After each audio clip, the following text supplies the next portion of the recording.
Saying that One Punch Man is going absolutely crazy right now would be an absolute understatement. Murata has been consistently dropping 10 out of 10 chapters with amazing art, character interactions, and messages. The two characters contributing to why the chapters have been so incredible as of late are Garou and Saitama, and in this video I want to focus on the former. Garou is a fantastic antagonist, if you want to call him that, but hopefully this video makes you more open-minded or gives you another perspective on that title. Garou's early years are what shaped him to be the character he is today, and for good reason. The source of him being a villain now is because of his childhood bullying. Garou seemed empathetic as a child, and compared to his classmates had a more nuanced and fair worldview. Upon seeing a classmate getting kicked by a popular kid named Tachan, Garou stands up for him and as a result is berated and kicked. The bullying continued to get worse as Garou tried to stand up for himself. He's seen talking to a teacher one-on-one, someone who's supposed to be non-biased, an authoritative figure that's fair and just, and someone that all students can rely on. Yet you have this same figure showing clear bias and refusing to hear Garou's side of the story, and I think that this is a key moment that fostered the philosophy that he carries today.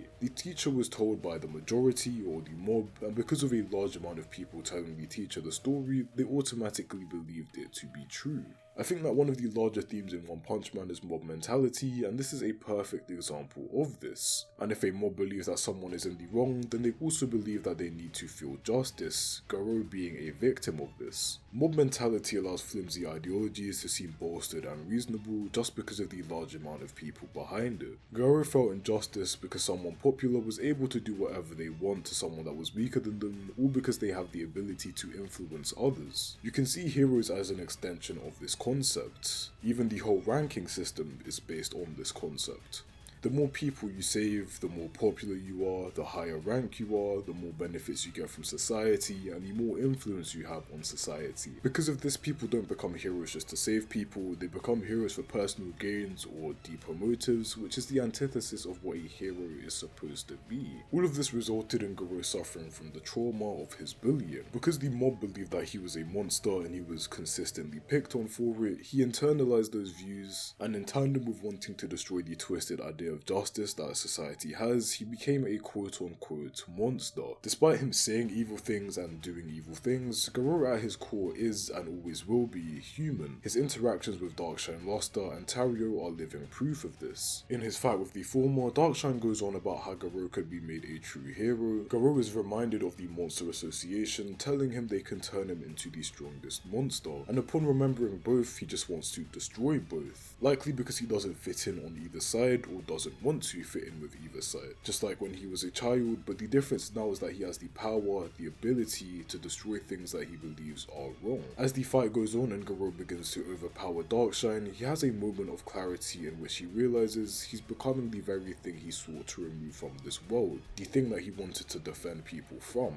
A bully. Garou sees Tario within himself, a kid with good intentions that's bullied by the mob, and throughout the series we can infer that Tario is the key to keeping Garou's humanity intact, and this is made abundantly clear in chapter 166, where Garou is seen breaking down like we've never seen him before after realizing he's the reason for Tario's death. I'll touch on this part more later on in the video. One of the conditions that the Monster Association gave Garou in order for his safety was to bring back a hero's head. We can clearly see the internal conflict in Garou's monologue. He doesn't want to kill a hero because then he'll just be a hero killer, as he believes being a monster is more about imposing your beliefs on others and instilling fear within them. During this monologue, he sees Tario getting bullied and sticks up for him. Tario thanks him and says that he must be a fighter for justice because of him protecting Tario from the bullets during the Death Gatling fight, to which Garou seems mad about. But I do think that this is partly the truth, and Garou simply refuses to believe this because of his trauma. I mentioned the self-doubt and internal conflict earlier, but the fight and dialogue between him, Bug God and Royal Ripper confirm it for sure. They both doubt Garou's capacity to become a monster and request for him to kill Tario in order to prove his worth. They hold the belief that monsters must relinquish their humanity in order to become monsters. Garou's dialogue to Tario in this moment has quite a lot of meaning as well. It talks about Tario needing to stand up because no one's going to help him and he needs to protect himself, and that moments of adversity and fear are what makes you strong. And Garou is speaking from the perspective perspective of his childhood. He used the fear and bullying he experienced as a catalyst for his growth and desire for power, which he was able to further cultivate in Bang's dojo. Like I said, Garou sees Tario within himself, and I think that Garou recognizes what he needed as a child was him as an adult to talk to him. And now I want to talk about the dynamic between Saitama and Garou. Saitama has been described as a person with an ordinary birth and an ordinary life. He was just a normal person with no talent or potential, yet he was able to break his own limiter through sheer effort. Throughout the series, Saitama shows symptoms of depression,